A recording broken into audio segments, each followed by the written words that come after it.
আপনারা সবাই জানেন যে আমাদের এই ব্যাপারটা নিয়ে ডিসেম্বরের 30 তারিখ আমাদের গেজেট হওয়ার পর থেকেই আমরা মোটামুটি আমরা এই ব্যাপারটা নিয়ে কথা বলছি যে আমাদের কেন শুধু 227 জনকে কোনো কারণ ছাড়া এভাবে গেজেট বঞ্চিত করার কেন কি কারণ। তো সেই ব্যাপারে আপনারা জানেন যে মন্ত্রণালয় উদ্যোগ নিয়েছিল, সিদ্ধান্ত হয়েছে এবং এইগুলো নিয়ে অনেক ব্যাপারটা নিয়ে যথেষ্ট আলোচনা অনেক কিছুই হয়েছে। তো আমরা জানি যে এক পর্যায়ে যে আমাদের গেজেট সামারি রেডি হয়েছে, সেটা সিএ কার্যালয়ে গিয়েছে।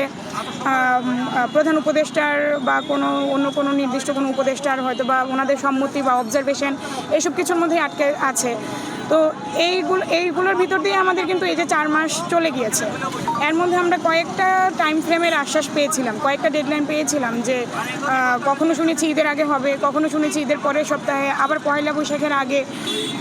মানে এই যে আমাদেরকে আসলে আমাদের এক একটা রবিবার শুরু হচ্ছে একটা আশা নিয়ে, একটা বৃহস্পতিবার শেষ হচ্ছে আমাদের হতাশা নিয়ে।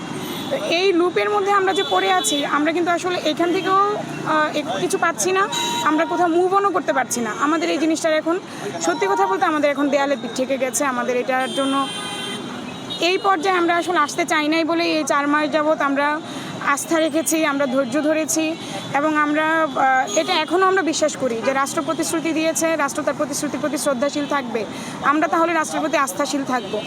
এই জায়গাটা থেকে আমরা আসলে এতদিন যাবৎ আমরা ধৈর্য ধরে রেখে এসেছি। এখন আমাদের আসলে এই এতটা সময় আমরা, কারণ আমাদের শুরু হয়েছে কিন্তু ডিসেম্বর 26, 2023 থেকে, আমরা 1.5 বছর যাবৎ আমরা এই ধরনের একটা পেন্ডিং সিচুয়েশনে আছি। আমাদের ভবিষ্যৎ কি পরিকল্পনা, আমরা কোনো কিছুই আমরা সেটেল করতে পারছি না। তো আমাদের আসলে এই দিনগুলার, এই প্রহসনগুলার এটার আসলে শেষ হওয়াটা দরকার, যার কারণে আজকে আমরা আসলে এই জায়গায় আসতে বাধ্য হয়েছি, যেটা আমরা চাইনি, কিন্তু আমরা আজকে আমাদেরকে এই পর্যন্ত আনা হয়েছে। নিউ ইয়র্ক থেকে সম্প্রচারিত TVN 24 টেলিভিশন, বিশ্বজুড়ে বাঙালির কণ্ঠস্বর।